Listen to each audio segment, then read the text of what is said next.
ವೀಕ್ಷಕರೇ ನಮಸ್ಕಾರ. ಗಂಡು ಮೆಟ್ಟಿದ ನಾಡು, ವೀರ ಮದಕರಿ ಆಳಿದ ಬೀಡು. ಕೋಟೆನಾಡು ಚಿತ್ರದುರ್ಗದಲ್ಲಿ ಬಿಜೆಪಿ ಬೃಹತ್ ಸಮಾವೇಶವನ್ನು ಹಮ್ಮಿಕೊಂಡಿದೆ. ನೋಡಿ, ಮಾಜಿ ಮುಖ್ಯಮಂತ್ರಿ BS ಯಡಿಯೂರಪ್ಪನವರು ಸಾರ್ವಜನಿಕ ಜೀವನದಲ್ಲಿ 50 ವರ್ಷ ಪೂರೈಸಿರುವ ಹಿನ್ನೆಲೆಯಲ್ಲಿ ಅವರ ಕೊಡುಗೆಯನ್ನು, ಸಾಧನೆಯನ್ನು ಸ್ಮರಣೀಯವಾಗಿಸಲು ರಾಜ್ಯ ಬಿಜೆಪಿ ಘಟಕ, ವಿವಿಧ ಸಂಘಟನೆಗಳು, ಕಾರ್ಯಕರ್ತರು, ಅಭಿಮಾನಿಗಳು ಸೇರಿ ಪಕ್ಷಾತೀತವಾಗಿ ಹಮ್ಮಿಕೊಂಡಿರ್ತಕ್ಕಂಥ BSY ಅಭಿಮಾನೋತ್ಸವ ಕಾರ್ಯಕ್ರಮ ಬೃಹತ್ ಸಮಾವೇಶ ಮೇ 9ರಂದು ಚಿತ್ರದುರ್ಗದಲ್ಲಿ ನಡೆಯಲಿದೆ. ಈ ಒಂದು ಬೃಹತ್ ಸಮಾವೇಶ ರಾಜ್ಯ ರಾಜಕಾರಣದಲ್ಲಿ ಬಹುದೊಡ್ಡ ಸದ್ದು ಮಾಡ್ತಿದೆ, ಬಹುದೊಡ್ಡ ಸಂಚಲನ ಉಂಟು ಮಾಡಿದೆ. ನೋಡಿ, ಈಗಾಗಲೇ ಆ ಒಂದು ಬೃಹತ್ ಸಮಾವೇಶಕ್ಕೆ ಬರದ ಸಿದ್ಧತೆಗಳು ನಡೀತಿವೆ. ರಾಜ್ಯಾದ್ಯಂತ ಒಂದು ವಾತಾವರಣ ಕಾಣ್ತಿದೆ. ಈಗಾಗಲೇ ಬಿಜೆಪಿ ಕಾರ್ಯಕರ್ತರು ಮತ್ತು ಅವರ BSY ಅಭಿಮಾನಿಗಳು ಮತ್ತು ವಿವಿಧ ಸಂಘಟನೆಗಳ ಕಾರ್ಯಕರ್ತರು, ಸದಸ್ಯರು ಕೂಡ ಚಿತ್ರದುರ್ಗಕ್ಕೆ ಆಗಮಿಸುವುದಕ್ಕೆ ಈಗಾಗಲೇ ತುದಿಗಾಲ ಮೇಲೆ ನಿಂತಿದ್ದಾರೆ. ಈ ಒಂದು ಸಮಾವೇಶಕ್ಕೆ ಕನಿಷ್ಠ 6 ರಿಂದ 10 ಲಕ್ಷ ಜನರನ್ನು ಸೇರಿಸುವ ಟಾರ್ಗೆಟ್ ಅನ್ನು ಬಿಜೆಪಿ ಇಟ್ಟುಕೊಂಡಿದೆ. BS ಯಡಿಯೂರಪ್ಪ ಬಿಜೆಪಿಯ ಅಗ್ರಗಣ್ಯ ನಾಯಕ, ಜನನಾಯಕ, ರೈತ ನಾಯಕ, ಕಾರ್ಮಿಕ ನಾಯಕ. ಅದೇ ರೀತಿ ಅನೇಕ ಜನಪರ ಕಲ್ಯಾಣ ಕಾರ್ಯಕ್ರಮಗಳನ್ನು ಜಾರಿಗೆ ತರುವ ಮೂಲಕ ರಾಜ್ಯದಲ್ಲಿ ಜನನಾಯಕರಾಗಿ, ಮಾಸ್ ಲೀಡರ್ ಆಗಿ ಗುರುತಿಸಿಕೊಂಡಿದ್ದಾರೆ ಮತ್ತು ಜನಮನದಲ್ಲಿ ಇದ್ದಾರೆ BS ಯಡಿಯೂರಪ್ಪನವರು. ಅವರ ಕೊಟ್ಟಂತ ಕೊಡುಗೆ ಕೂಡ ದೊಡ್ಡದಿದೆ ರಾಜ್ಯಕ್ಕೆ. ಭಾಗ್ಯಲಕ್ಷ್ಮಿ ಯೋಜನೆ ಇರ್ಬೋದು, ಸೈಕಲ್ ಯೋಜನೆ ಇರ್ಬೋದು, ರೈತರಿಗೆ ಉಚಿತ ವಿದ್ಯುತ್ ಇರ್ಬೋದು, ಶೂನ್ಯ ಬಡ್ಡಿ ದರದಲ್ಲಿ ಸಾಲ ಇರ್ಬೋದು, ವಿದ್ಯಾನಿಧಿ ಇರ್ಬೋದು, ಮತ್ತಿತರ ಕಲ್ಯಾಣ ಕಾರ್ಯಕ್ರಮಗಳನ್ನು ಕೊಡುವ ಮೂಲಕ ಆಡಳಿತದಲ್ಲಿ ಜನಪರವಾದ ಸಂದೇಶವನ್ನು, ಜನಪರವಾದ ಆಡಳಿತವನ್ನು ನೀಡಿ ರಾಜ್ಯದಲ್ಲಿ ಮನೆ ಮಾತಾಗಿರುವಂತಹ ಧೀಮಂತ ನಾಯಕ ಅಂದ್ರೆ ಅದು BS ಯಡಿಯೂರಪ್ಪನವರು. ಇಂಥ ನಾಯಕನಿಗೆ ಬಿಜೆಪಿ ಅವರ ಸಾಧನೆಯನ್ನು ಸ್ಮರಣೀಯವಾಗಿಸಲು ಸನ್ಮಾನ ಮಾಡಲು ನಿರ್ಧರಿಸಿದೆ. ಈ ಹಿನ್ನೆಲೆಯಲ್ಲಿ ಮೇ 9ರಂದು ಚಿತ್ರದುರ್ಗದಲ್ಲಿ ಬೃಹತ್ ಸಮಾವೇಶ ನಡೆಯಲಿದೆ. ನೋಡಿ, ಈ ಒಂದು ಸಮಾವೇಶ ರಾಜ್ಯ ರಾಜಕಾರಣದಲ್ಲಿ ಬಹುದೊಡ್ಡ ಸಂಚಲನ ಕೂಡ ಉಂಟು ಮಾಡುವುದು ಗ್ಯಾರಂಟಿ. ಹಾಗಾದ್ರೆ ಬಿಜೆಪಿಯ ಲೆಕ್ಕಾಚಾರವೇನು? ವೀರ ಮದಕರಿ ಆಳಿದಂತ ನಾಡು, ಕೋಟೆನಾಡು ಚಿತ್ರದುರ್ಗದಲ್ಲಿ ಈ ಸಮಾವೇಶ ಹಮ್ಮಿಕೊಂಡಿದೆ ಬಿಜೆಪಿ. ಹಾಗಾದ್ರೆ ಈ ಸಮಾವೇಶವನ್ನು ಚಿತ್ರದುರ್ಗದಲ್ಲೇ ಹಮ್ಮಿಕೊಳ್ಳುವುದಕ್ಕೆ ಕಾರಣವಾದರೂ ಏನು ಮತ್ತು ಈ ಮೂಲಕ ಯಾವ ಸಂದೇಶ ನೀಡಲು ಹೊರಟಿದೆ ಬಿಜೆಪಿ? ಸಾರ್ವಜನಿಕ ಜೀವನದಲ್ಲಿ 50 ವರ್ಷ ಪೂರೈಸಿದ ಹಿನ್ನೆಲೆಯಲ್ಲಿ ಅವರಿಗೆ ಒಂದು ಸನ್ಮಾನ ಮಾಡುವುದು, ಈ ಮೂಲಕ ಅವರ ಜನಪರ ಕಾರ್ಯಕ್ರಮಗಳನ್ನು ಮತ್ತೊಮ್ಮೆ ಸ್ಮರಣೀಯವಾಗಿಸುವುದು, ಮತ್ತೊಮ್ಮೆ ನೆನಪಿಸಿಕೊಡುವುದು. 2028ರಲ್ಲಿ ಬಿಜೆಪಿ ಅಧಿಕಾರಕ್ಕೆ ಬರಲಿದೆ. ಈ ಮೂಲಕ ಮತ್ತೊಮ್ಮೆ ಕೂಡ ನಾವು ಕಲ್ಯಾಣ ಕಾರ್ಯಕ್ರಮಗಳನ್ನು, ಹಿಂದೆ BS ಯಡಿಯೂರಪ್ಪ ಅವರು ಜಾರಿಗೊಳಿಸಿದಂತಹ ಕೆಲವು ಕಾರ್ಯಕ್ರಮಗಳನ್ನು ಮುಂದುವರಿಸ್ತೀವಿ. ಅದೇ ರೀತಿ ಮುಂದಿನ ದಿನಗಳಲ್ಲಿ, ಭವಿಷ್ಯದಲ್ಲಿ ಅದಕ್ಕಿಂತ ಅತ್ಯುತ್ತಮವಾದ ಯೋಜನೆಗಳನ್ನು ಜಾರಿಗೆಗೊಳಿಸ್ತೀವಿ ಎಂಬ ಭರವಸೆಯನ್ನು ನೀಡುವ ವಿಶ್ವಾಸವನ್ನು ಬಿಜೆಪಿ ನಾಯಕರು ಹೊಂದಿದ್ದಾರೆ.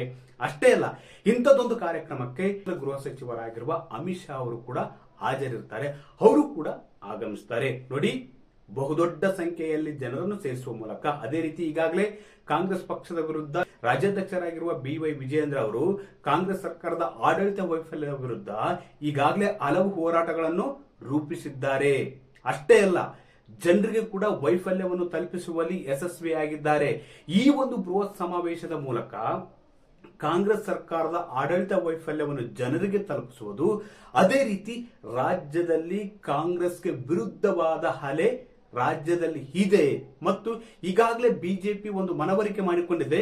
ಕಾಂಗ್ರೆಸ್ ಪಕ್ಷದ ದುರಾಡಳಿತದಿಂದ ಜನರು ರೋಷಿ ಹೋಗಿದ್ದಾರೆ ಎಂಬ ಸಂದೇಶವನ್ನು ರಾಜ್ಯಾದ್ಯಂತ ನೀಡಲು ಬಿಜೆಪಿ ಸದ್ದಾಗಿದೆ. ಒಂದು, BS ಯಡಿಯೂರಪ್ಪ ಅವರ ಕೊಡುಗೆಯನ್ನು ಸ್ಮರಣೀಯವಾಗಿಸುವುದು, ಅದೇ ರೀತಿ ಅವರ ಕಲ್ಯಾಣ ಕಾರ್ಯಕ್ರಮಗಳನ್ನು ಮತ್ತೆ ನೆನಪಿಸುವುದು, ಮತ್ತೆ ಅದೇ ರೀತಿ 2028ರಲ್ಲಿ ಬಿಜೆಪಿ ಅಧಿಕಾರಕ್ಕೆ ಬರಲಿದೆ. ಬಂದ್ಮೇಲೆ ಇಂಥ ಕಲ್ಯಾಣ ಕಾರ್ಯಕ್ರಮಗಳನ್ನು ನಾವು ಜಾರಿಗೆ ತರ್ತೀವಿ ಎಂಬ ಸಂದೇಶ ಸಾರುವ ನಿಟ್ಟಿನಲ್ಲಿ ಬಿಜೆಪಿ ಸಜ್ಜಾಗಿದೆ ಅಂತ ಕೂಡ ಹೇಳಲಾಗ್ತದೆ. ಇಲ್ಲಿ ಪ್ರಮುಖವಾಗಿ ಗಮನಿಸಬೇಕಾದ ಇನ್ನೊಂದು ಅಂಶ ಇದೆ. ಅದೇನಪ್ಪ ಅಂದ್ರೆ, ವೀರ ಮದಕರಿ ಆಳಿದಂತ ನಾಡು ಚಿತ್ರದುರ್ಗ. ವೀರ ಮದಕರಿ ನಾಯಕರನ್ನು ಅನ್ಯಾಯವಾಗಿ ದ್ರೋಹದಿಂದ ಕೊಂದದ್ದು ಹೈದರಾಲಿ ಮತ್ತು ಟಿಪ್ಪು ಸುಲ್ತಾನ್. ಟಿಪ್ಪುವನ್ನು ಆರಾಧಿಸುವವರು ಯಾರು ಎಂಬ ಪ್ರಶ್ನೆ ಕೂಡ ಇಲ್ಲಿ ಎದ್ದೇಳುತ್ತೆ.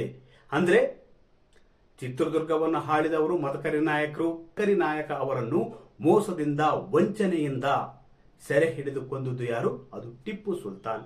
ಟಿಪ್ಪು ಸುಲ್ತಾನ್ ಅವರನ್ನು ಆರಾಧಿಸುವವರು ಯಾರು? ಅದು ಬಹುತೇಕ ನಿಮಗೆ ಗೊತ್ತಿದೆ, ಕಾಂಗ್ರೆಸ್ ಅನ್ನುವುದು ಕೂಡ. ಈ ಮೂಲಕ ರಾಜ್ಯದಲ್ಲಿ ಇರ್ತಕ್ಕಂಥ ಎಸ್ಟಿ ಸಮುದಾಯದ ಶೌರ್ಯ ಮತ್ತು ವೀರಗಾಥೆಯನ್ನು ಸಾರುವುದು. ಅದೇ ರೀತಿ 2023 ವಿಧಾನಸಭೆ ಚುನಾವಣೆಯಲ್ಲಿ ಬಿಜೆಪಿಗೆ ಎಸ್ಟಿ ಸಮುದಾಯದ ಮತದಾರರು ಎಲ್ಲೋ ಒಂದ್ ಕಡೆ ನಿಲ್ಲದೆ ಇರುವುದರಿಂದ ಹಿನ್ನಡೆ ಉಂಟಾಗಿತ್ತು.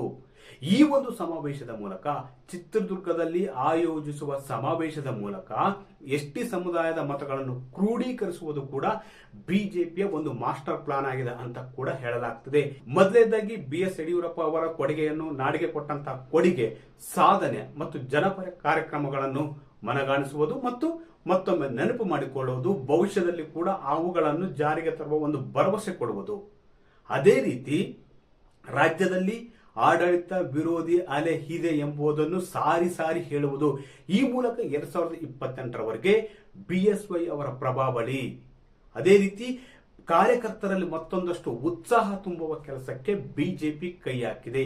ಒಟ್ಟಾರೆಯಾಗಿ ಮೇ 9ರಂದು ಬಿಜೆಪಿ ಮತ್ತು BSY ಅಭಿಮಾನಿಗಳು, ವಿವಿಧ ಸಂಘಟನೆಗಳು ಮತ್ತು ಪಕ್ಷಾತೀತವಾಗಿ ಹಮ್ಮಿಕೊಂಡಿರತಕ್ಕಂಥ ಕಾರ್ಯಕ್ರಮ BSY ಅಭಿಮಾನೋತ್ಸವ ಕಾರ್ಯಕ್ರಮದಲ್ಲಿ 6ರಿಂದ 10 ಲಕ್ಷ ಜನ ಸೇರುವ ನಿರೀಕ್ಷೆ ಇದೆ.